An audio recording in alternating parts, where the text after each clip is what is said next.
Olá, Porto Velho, querida e amada capital simpatia. Olá, você de todo o grande estado de Rondônia, que me dá o privilégio da sua audiência. Eu sou Benito, esse é o nosso conteúdo Amazônia e estamos juntos com você aqui mais um dia para encurtar distâncias, para levar até sua casa informações que agregam valor. Para que tudo seja melhor, a primeira coisa é evocar aqui aí sobre todos nós as bênçãos e a presença de Deus. Que o grande arquiteto do universo sempre nos dê mais justiça, paz, perfeição, luz, força e beleza em tudo que fazemos. Afinal, com quem Deus anda, né? Nunca anda só e sempre anda bem.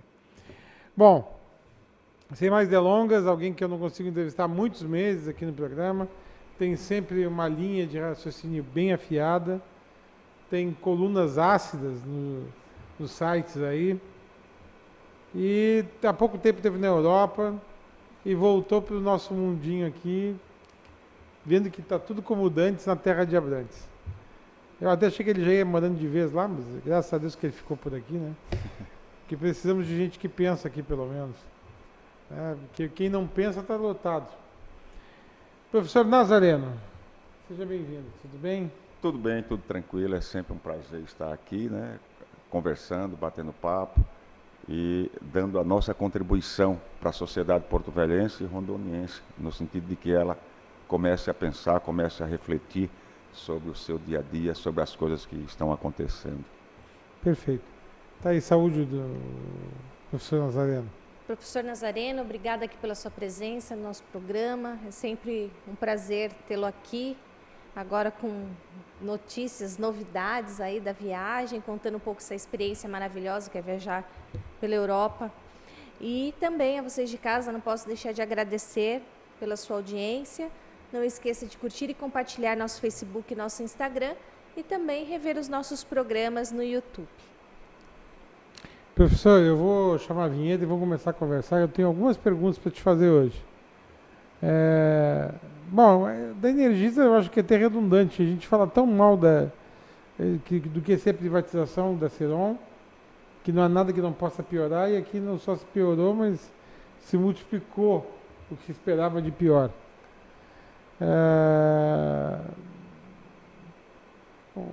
E, ao mesmo tempo, o que dá para aprender numa viagem como o senhor fez agora à Alemanha, em relação ao que esperar da nossa terra?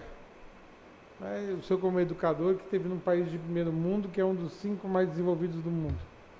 Mas deixa eu chamar a vinheta, por favor. Nossa vinheta.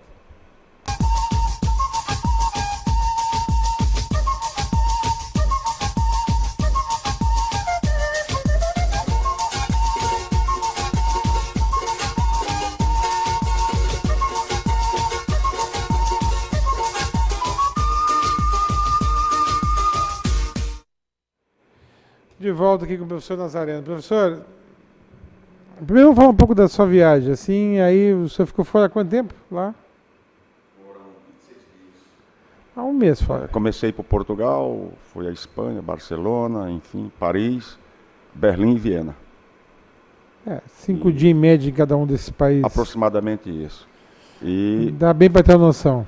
como eu disse, eu acho que eu já disse anteriormente, que foi uma das piores coisas que eu fiz na minha vida, e repeti a dose. Por que uma das piores coisas que eu fiz na minha vida? Porque eu tenho 61 anos de Brasil, e de repente eu estou em Viena, na Áustria, eu estou em Berlim, na Alemanha, e quando eu acordo estou na Avenida Jatuarana, no bairro Jardim Eldorado, vendo aquela sujeira, vendo o perigo, não podendo sair à noite aqui em Porto Velho, que é uma cidade boa e maravilhosa em termos de violência, se você comparar, por exemplo, com o Rio de Janeiro ou São Paulo, as grandes metrópoles do Brasil. Mas a Europa, como sempre, é um lugar que te dá uma exata noção do valor do ser humano. E você chega a Porto Velho, eu cheguei por São Paulo, fico no hotel lá em São Paulo até praticamente a hora do voo sair aqui para Porto Velho. Eu tenho medo de dar uma voltinha lá em São Paulo. Rio de Janeiro é a mesma coisa. No Rio de Janeiro se matam crianças, né, com tiro de fuzil nas costas, criança de 8 anos. Foi a polícia? Foi o bandido? Quem foi, afinal de contas? Não se sabe. E em Viena, na Áustria, por exemplo, que é a cidade de melhor IDH no mundo para se viver.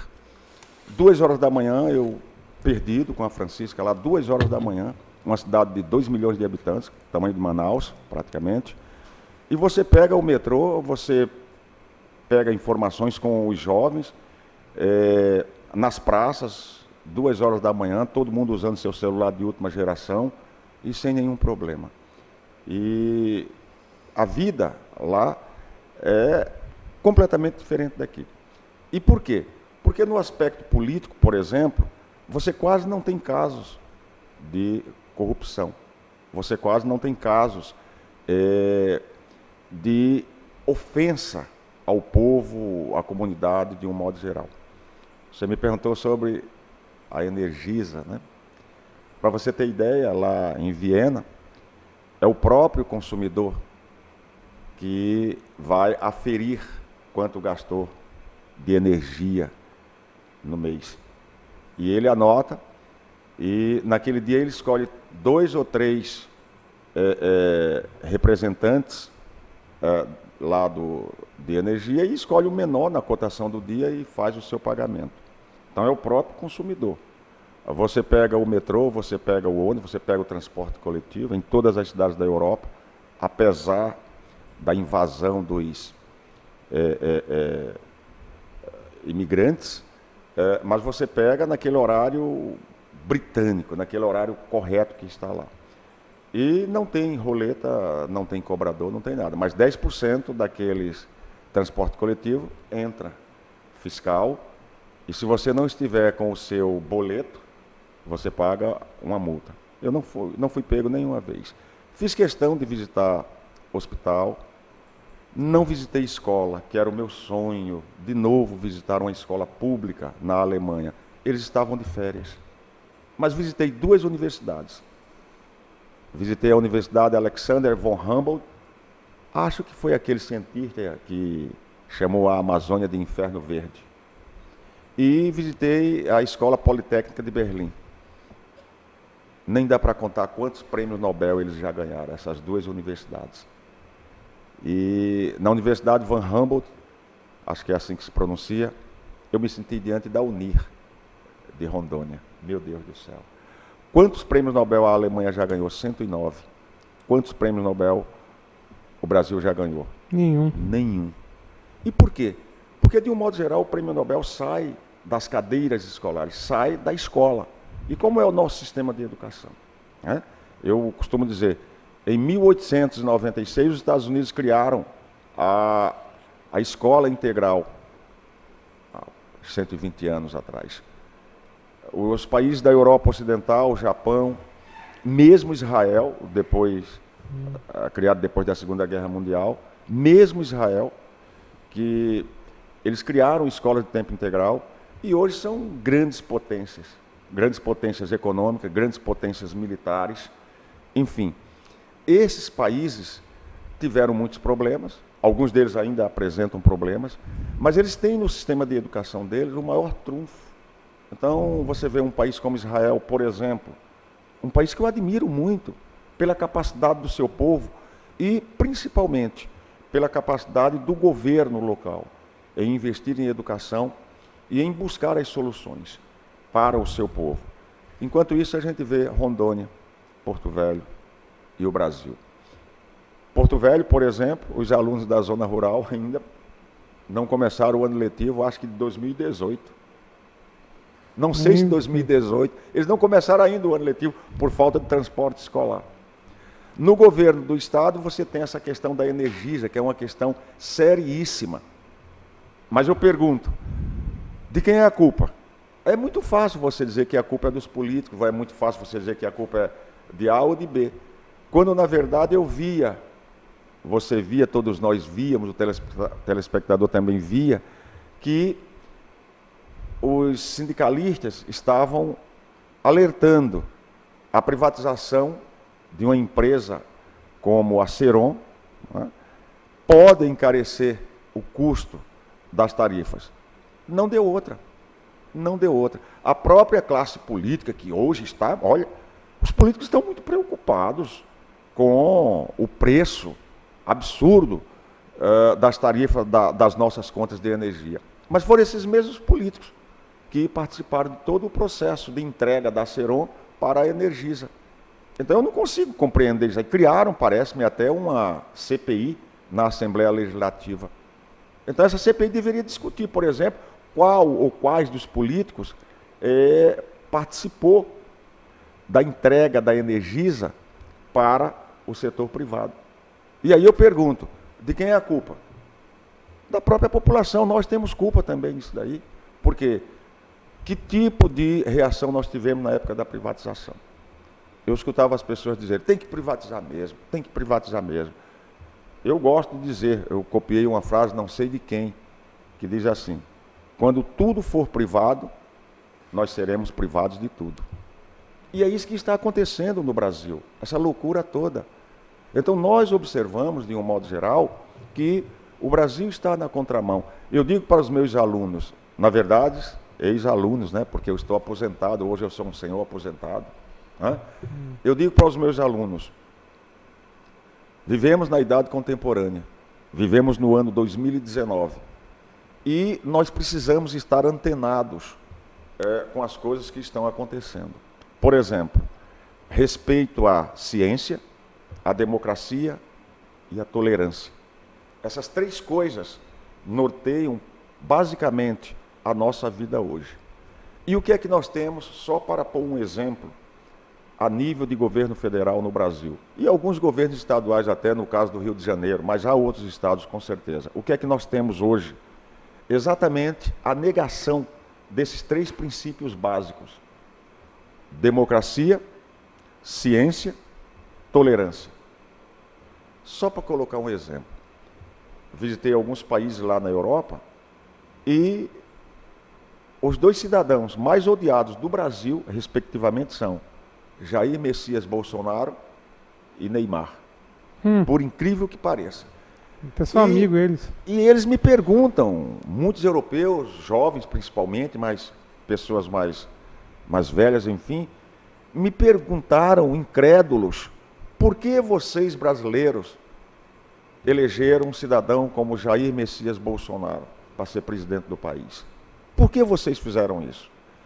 E até eu convencer um cidadão europeu que tem leitura de mundo, que tem informações, de que é uma situação aqui no Brasil, não momentânea, mas é uma situação que sempre existiu aqui.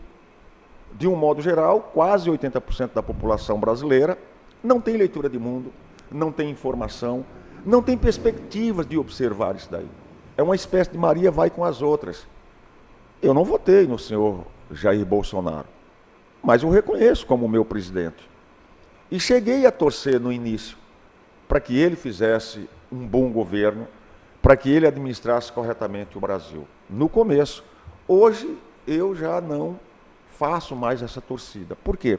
Porque o que eu tenho observado, de um modo geral, não nele especificamente, mas nele em praticamente toda a composição do seu governo e em todos os seus seguidores, é uma negação a essas três palavras que norteiam, de um modo geral, a nossa sociedade. Vejam, por exemplo, a questão do meio ambiente. A questão do meio ambiente, o fogo na Amazônia, essa fumaça que destrói o meu organismo com a minha rinite alérgica, a minha filha tem problemas sérios de sinusite. Essa fumaça, esse fogo na Amazônia, não é mais uma questão de esquerdistas, não é mais uma questão de ecoxiitas, não é mais uma questão de ONGs, mas uma questão de governos democráticos, uma questão de líderes mundiais, uma questão que, se for mentira o aquecimento global, se for mentira a destruição do meio ambiente, mas a luta de uma Greta Thunberg, por exemplo, aquela jovem sueca, a luta dela já valeu a pena. Então, nós precisamos compreender isso daí. E aqui no Brasil, meu caro Benito, de um modo geral, nós estamos caminhando para a Idade Média, para a Idade das Trevas. Eu viajei agora para a Europa e eu fiquei com medo de cair no precipício da Terra. Porque estão me dizendo o tempo Que a inteiro Terra é plana. que a Terra é plana, pelo amor de Deus. Aí eu ficava com medo, eu dizia para Francisca, olha, o avião não pode ir muito além, porque a gente pode cair no precipício da Terra. Quer dizer, Fernão de Magalhães, no ano de 1530, eu acho, 1536, provou que a Terra era redonda. Ele saiu da Espanha, ele não chegou na Espanha porque ele foi morto antes, mas Um dos seus navios chegou. o pessoal da tripulação dele, o pessoal chegou e comprovou que a Terra era redonda. Galileu Galilei, Giordano Bruno, que foi morto pela igreja, e tantos outros cientistas. Então, você dá um rolé pela Europa e, de repente, você chega na Avenida Jatuarana, no bairro Jardim Eldorado, em Porto Velho, morando em condomínio fechado, vivendo com plano de saúde, não podendo sair à noite porque é perigoso, você tem que sair com um celular, aí guarda dentro do carro e bota um celular mais barato, que é o celular do ladrão, e você vendo as balas perdidas no Rio, em São Paulo, você vendo esses problemas. E, de um modo geral, a gente fica frustrado. Mas eu devo voltar para a Europa, eu estou tentando, claro, eu tenho problemas, por exemplo, a mãe da minha esposa tem 92 anos, então isso pesa muito, eu não quero ir para a Europa sem ela, sem a minha esposa, nós somos casados há 37 anos, mas o meu sonho é voltar, ou quem sabe até Israel, eu amo Israel, pelo que eu leio, pelo que eu vejo, e de um modo geral, aqui no Brasil é ruim. Mas aqui no Brasil tem a farinha, Paulo. Nossa Senhora, aqui no Brasil tem a jatuarana, tem o tambaqui. A gente não esquece isso, não. É muito difícil. Desses países que você falou, eu não conheço a Alemanha e a Áustria. Agora, eu vou te falar uma coisa para ti, assim. Eu também chego a ter um certo desgaste em olhar. Tu imagina assim, eu me criei, tá, sabendo que quando eu ficasse velho, eu ia ter pelo menos um salário mínimo da aposentadoria para mim comprar os remédios se a minha sorte fosse madrasta. Aí as portas dos 50 anos mudaram a regra do jogo, eu já não tenho mais 20 para fazer uma previdência programada, nem 30, eu tenho 50. E eu vou chegar aos 70, 80 ou 90 e não vou ter aposentadoria. E se eu não viver às custas de algum parente, porque vai chegar uma hora que tu não trabalha mais e tu não tem fonte de renda, o idoso não vai aposentar mais. E como é no Chile, praticamente, quem toma remédio sabe quanto custa os remédios do açúcar, que agora não é mais de graça, o remédio da pressão, e quando você vai ficando velho tem que tomar remédio para tudo. Aí eu fico pensando, se não tiver um parente para me colocar os remédios, eu vou viver como? Me colocar um prato de comida. Exatamente. O salário mínimo não compra nada atualmente. Viver com o salário mínimo, R$1.000, se você tiver que pagar aluguel, energia em Rondônia, comida. Energia, plano de saúde, isso leva... plano de saúde eu nem falo. Energia, aí já é luxo. plano de saúde. Energia, comida e aluguel. Que nem todo mundo tem Exatamente. casa própria. O dinheiro não dá, meu amigo. Você tem que morar muito inhospitamente para poder...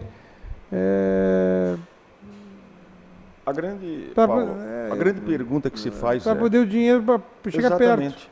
A grande pergunta que se faz eu tenho 61 anos, há mais de 50 anos, portanto, há mais de meio século, eu vi e vejo o Brasil figurar entre as 10 maiores potências econômicas do mundo. Isso não é pouca coisa.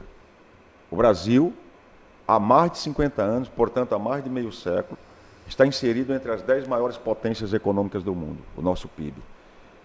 O Brasil é o segundo maior produtor de alimentos do mundo, commodities. Nós temos o maior rebanho bovino comercializável do mundo. A gente só perde para a Índia, mas na Índia eles não comercializam. Não come. E por que o Brasil tem um hospital de base, por exemplo? Por que o Brasil tem uma Energisa, por exemplo? Por que o Brasil tem crianças de 8 anos sendo mortas com tiro de fuzil pelas costas? Por que se roubam celulares? Porque o nosso IDH está no número 85, no número 90. Por que nós, brasileiros, não sabemos cuidar do nosso país? E nós não sabemos cuidar.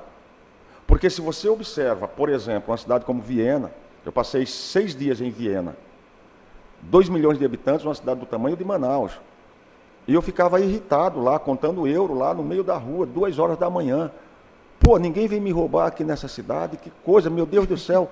Eu vou voltar para Porto Velho, eu vou para o Rio de Janeiro, porque aqui não tem emoção. Eu não vi um policial lá. Eu perguntei para um rapaz lá, um taxista, 2 horas, 3 horas da manhã, pessoas chegando, puxando a sua mala para ir para o hotel. Não é perigoso não?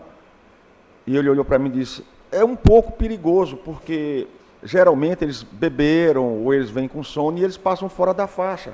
E a gente vai chegando e pode ser que atropele alguém, porque a gente espera pela faixa. Eu disse, ele não entendeu a minha pergunta. Eu disse, eu estou falando de assalto. E ele olhou para mim e disse, lamento lhe informar, mas o senhor não está no Rio de Janeiro, não. O senhor está em Viena, na Áustria. Aqui não existe isso. Então eu pergunto, nós brasileiros sabemos administrar o Brasil? A resposta é simples, não. Nós rondonienses sabemos administrar Rondônia? Também não. Sabemos administrar Porto Velho? Muito menos. Então nós observamos, e o porquê disso tudo? Aí agora vai falar o professor. Qual o porquê de tudo isso? Um país ser a segunda maior, figurar entre as 10 maiores potências econômicas do mundo, ser o segundo maior produtor de alimentos do mundo, tem 10, 15, 20 milhões de pessoas vivendo abaixo da linha da pobreza, miséria absoluta, total. Mas o país, que figura há mais de 50 anos entre as 10 maiores potências econômicas do mundo, tem um IDH de número 90. Então, eu estava observando, a Áustria tem um PIB que a coloca no 37º lugar do mundo. Então, o PIB da Áustria é ridículo se comparado ao PIB do Brasil. Mas o IDH da Áustria é lá em cima. Viena, há 7, 8 anos, é considerada a melhor cidade do mundo para se viver. Eu estive em Berlim agora, você chega ali, eu cheguei no hotel, tentando falar o meu inglês ridículo, que eu não falo inglês, eu me comunico apenas. E o rapaz disse, não precisa, eu falo a sua língua, fui colocado aqui no hotel. Um hotelzinho simples, de 3 estrelas. Fui colocado aqui no hotel pela direção, para atender o senhor, e eu já estava esperando vocês. Num português melhor do que o seu, melhor do que o meu. E eu fui ao centro de Berlim e visitei o Tiergarten. Na tradução local significa Parque dos Animais, Jardim dos Animais. Bem no centro de Berlim, ao lado do portão de Brandemburgo. Uma floresta amazônica inteira, 2,5 km de largura por 11 de comprimento. O hotel onde eu fiquei, de frente a uma floresta.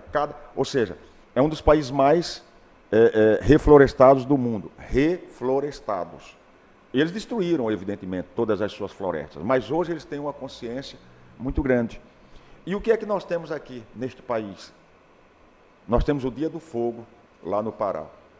Então, se nós observarmos essas situações, nós vamos compreender que, lamentavelmente, nós estamos a anos-luz de diferença dos europeus.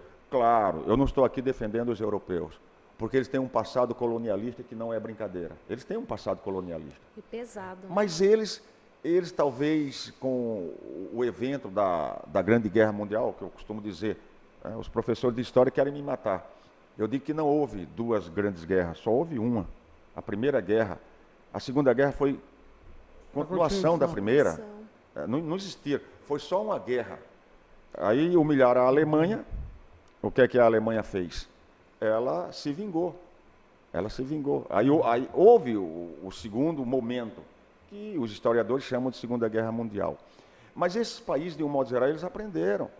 Então, veja a questão, por exemplo, da destruição da Amazônia. É mentira, é falácia. A Amazônia não está sendo destruída. E eu pergunto, de onde diabo sai essa fumaça aqui em Cobre Porto Velho? De onde é que sai essa fumaça? Que acaba com a minha rinite alérgica, que destrói a sinusite da minha filha. Então, esses países, eles estão aprendendo. E hoje, qualquer cidadão, você, o senhor que está me assistindo agora, comece a pensar, são 3 palavras mágicas que o mundo está adotando. Ciência, democracia, tolerância. E eu pergunto, essas 3 palavras no Brasil hoje, foram para a lata do lixo. Elas não existem praticamente. E nesse atual governo, e nesses governos, e nessa mentalidade que nós temos hoje neste país, é exatamente a destruição disso daí. Quer dizer, você olha nas redes sociais, o cara dizer, vacina é uma invenção do governo para ver o bumbum da gente. Olha só, quer dizer, olha a mentalidade. Vacina não tem nada a ver, não tem nada a ver com pesquisas, vacina não tem nada a ver com... Erradicação de doença, Exatamente. Quer dizer, aí você chega lá na Europa, você é um banho de civilização, cara. Isso é um banho de civilização. Não sei mesmo. Mas a minha realidade é Porto Velho. Não fosse a farinha, não fosse o tambaqui, eu não tinha voltado, não, porque... É a água do 26 Madeira, dias, professor. 26 dias, sem comer farinha, sem comer tambaqui e sem beber água do Madeira, é uma tortura miserável para qualquer ser humano, pode ter certeza disso. Eu vou chamar o intervalo comercial e a gente volta para concluir, tá bom, meu querido? Ok. Obrigado já por estar compartilhando essas experiências conosco. É jogo rápido, é num lá, outro cá.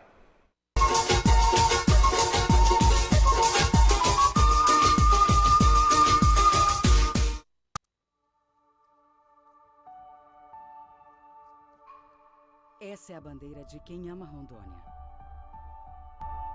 Briga por ela quem é contra a corrupção. Briga por ela quem está aqui e ajuda a criar leis. Como essa que cria o Fundo Estadual dos Direitos da Mulher. Foi aprovada a lei. Ou quem está aqui e fiscaliza a aprovação do orçamento anual. Quando os deputados decidem como o dinheiro do cidadão será gasto pelo governo de Rondônia. Honra essa bandeira quem é honesto e trabalha para construir um Estado melhor. E quem exige seus direitos e vai à luta todos os dias. Essa é a minha bandeira. Eu brigo por ela.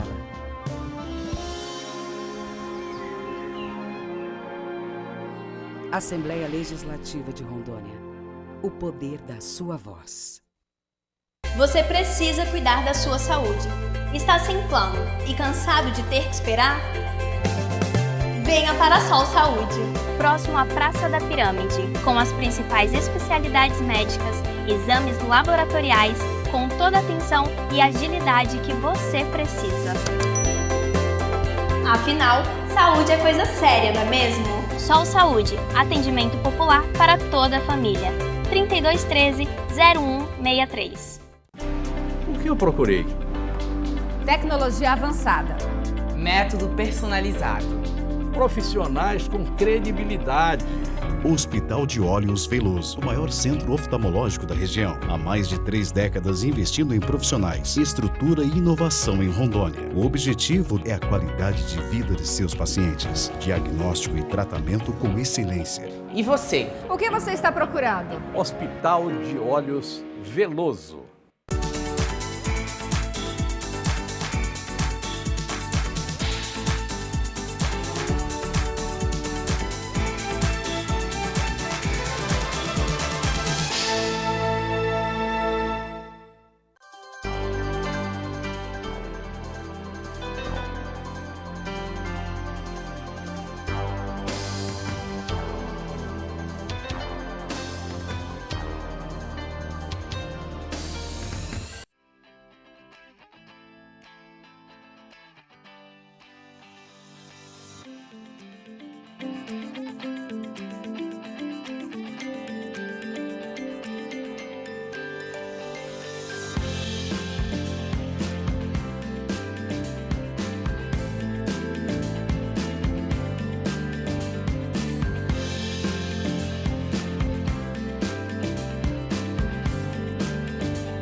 Professor Nazareno, esse é o bloco que a gente conclui, só para agradecer aqui a sua presença, dizer seja bem-vindo. Espero poder contar com você uma vez por mês seus comentários avalizados, tá?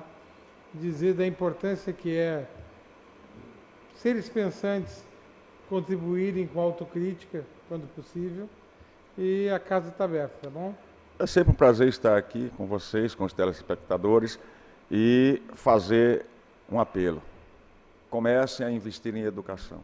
Os países da Europa que eu visitei, todos eles têm escola de ensino integral, eles valorizam muito a educação. Jovem, a partir dos 15 anos, fala fluentemente inglês, outras línguas além da língua local, e eles valorizam a educação como ninguém.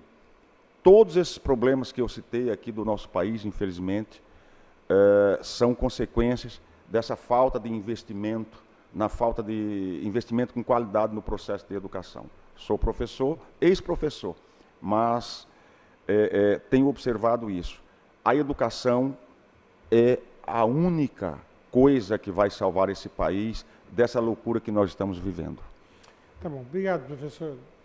Professor Nazareno, agradeço a sua presença, dizendo que é uma perda para o nosso ensino, a sua aposentadoria, né, que tanto contribuiu aí com o nosso estado, mas lhe desejo uma boa aposentadoria, com muitas viagens e com muito sucesso. A vocês de casa, até o próximo programa. E por hoje é só, pessoal. Que o grande arquiteto universo continue descobrindo a todos, com sua luz, sua vida, seu amor, e eu te encontro aqui com certeza no próximo programa. Foi um privilégio ter estado com vocês. Até lá.